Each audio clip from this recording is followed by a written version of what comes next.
देश के लाखों केंद्रीय सरकारी कर्मचारी बेताबी से अपनी सैलरी और पेंशन में होने वाली बढ़ोतरी का इंतजार कर रहे हैं।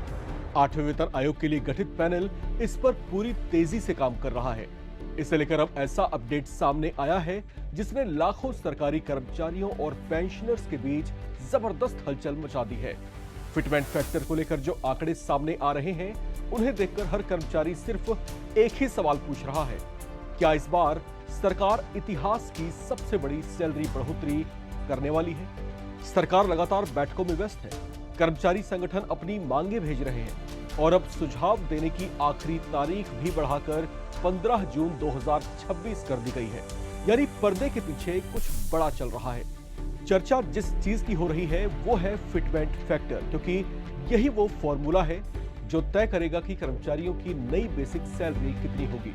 और अगर कर्मचारी संगठनों की मांग मान ली गई तो 18,000 रुपए बेसिक पाने वाले कर्मचारियों की सैलरी सीधे 68,940 रुपए तक पहुंच सकती है। यानी 92% से लेकर 283% तक की बम्पर बढ़ोतरी संभव बताई जा रही है। अब सवाल यह है कि आखिर सरकार किस फिटमेंट फैक्टर पर मुहर लगाएगी?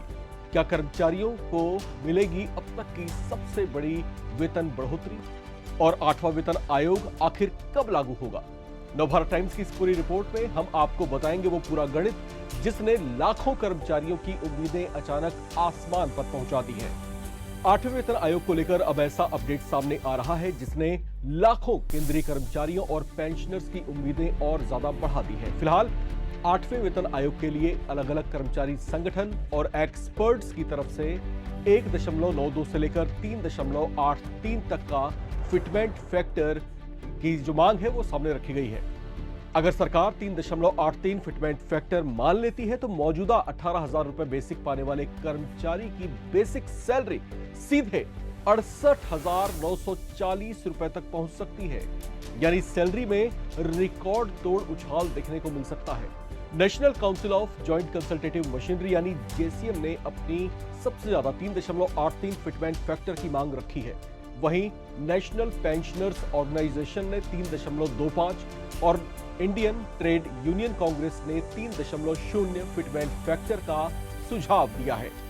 दूसरी तरफ पूर्व वित्त सचिव सुभाष चंद्र गर्ग का मानना है कि सरकार आखिरकार 1.92 फिटमेंट फैक्टर को मंजूरी दे सकती है। हालांकि यह भी जो है अनुमानों पर ही आधारित है।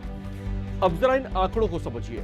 अगर 1.92 फिटमेंट फैक्टर लागू होता है तो 18,000 रुपए बेसिक सैलरी बढ़कर 34,560 रुपए हो सकती है। अगर फिटमेंट फैक्टर 2.57 लागू होता है तो सैलरी 46,260 रुपए तक पहुंच सकती है। 3 फिटमेंट फैक्टर होने पर 54,000 रुपए बेसिक पे हो जाएगा।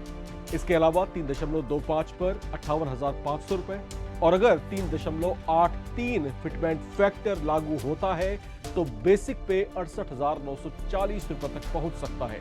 यानी कर्मचारियों की सैलरी में 92% से लेकर 283% तक की बढ़ोतरी संभव बताई जा रही है।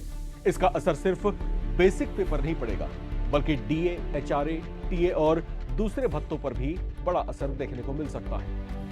अब बताया जा रहा है कि 8वां वेतन आयोग मौजूदा पे मैट्रिक्स को पूरी तरह से बदल सकता है। यानी सिर्फ सैलरी ही नहीं बल्कि पूरा पे स्ट्रक्चर नया हो सकता है। सभी पे लेवल पर कर्मचारियों की बेसिक सैलरी में एक समान अनुपात में बढ़ोतरी होने की संभावना जताई जा रही है। अब सबसे बड़ा सवाल यही है कि आखिर 8वां वेतन आयोग लागू होगा कब? केंद्र सरकार ने 17 जनवरी 2025 को 8वें वेतन आयोग की घोषणा की थी और इसे 1 जनवरी 2026 से प्रभावी माना गया है। लेकिन आयोग को अपनी रिपोर्ट देने के लिए 18 महीनों का समय दिया गया है। ऐसे में उम्मीद जताई जा रही है कि रिपोर्ट 2027 के मध्य तक आ सकता है। इसके बाद कैबिनेट की मंजूरी मिलने पर कर्मचारियों को वास्तविक वेतन बढ़ोतरी का फायदा 2027 के मध्य में या फिर एक संभावना है कि अप्रैल महीने से जो है मिलना शुरू हो सकता है। या फिर एक संभावना और भी है कि अगर इसमें काफी हद तक डिले होता है तो फिर ये अवधि बढ़कर के 2028 तक भी जा सकती है। हालांकि सब कुछ अभी फिलहाल अनुमानों पर ही आधारित है। फिलहाल लाखों कर्मचारियों की नजर सिर्फ एक चीज पर टिकी है, सरकार आखिर किस फिटमेंट फैक्टर को मंजूरी देती है। क्योंकि वही तय करेगा कि आने वाले समय में सरकारी कर्मचारियों की सैलरी कितनी बढ़ने वाली है और किसकी जेब में कितनी बड़ी बढ़ोतरी आने वाली है। बहरहाल आपके लिए मुस्कुराने का वक्त है, खुश होने का वक्त है, तो मुस्कुराते रहिए क्योंकि इतना जरूर तय है कि आपका जो बेसिक पे है वो बढ़ेगा। इसके साथ साथ एक और चर्चा जो है एरियर्स को लेकर के है, तो वो एरियर जो है संभावित तौर से, जैसा कि परंपरा रही है कि जब वेतन में बढ़ोतरी होती है तो बकाया राशि जो है एरियर के तौर पर लागू होने वाले महीने, यानी कि अगर इसमें भी ये फैसला लागू होता है तो 1 जनवरी 2026 से एरियर जोड़ करके आपको दिया जा सकता है। हालांकि इस संबंध में अभी कोई औपचारिक घोषणा नहीं की गई है, लेकिन जो तमाम कर्मचारी संगठन हैं उनकी तरफ से जो तमाम मांगे हैं उसको गवर्नमेंट जरूर कंसीडर कर रही है विचार करने के लिए। अलग अलग राज्यों में जो पैनल्स हैं वो पैनल वहां पर मूव कर रहा है, वहां पर जाकर के उनके सुझाव मांगे जा रहे हैं, उनके राय जो है उनसे ली जा रही है, रायशुमारी की जा रही है। फिलहाल क्या कुछ होने वाला है, कुछ और महीने का इंतजार सब कुछ साफ कर देगा। फिलहाल केंद्रीय कर्मचारियों के वेतन में बढ़ोतरी है, इंतजार करिए, इंतजार का फल मीठा होता है। और देखते रहें नवभारत टाइम्स।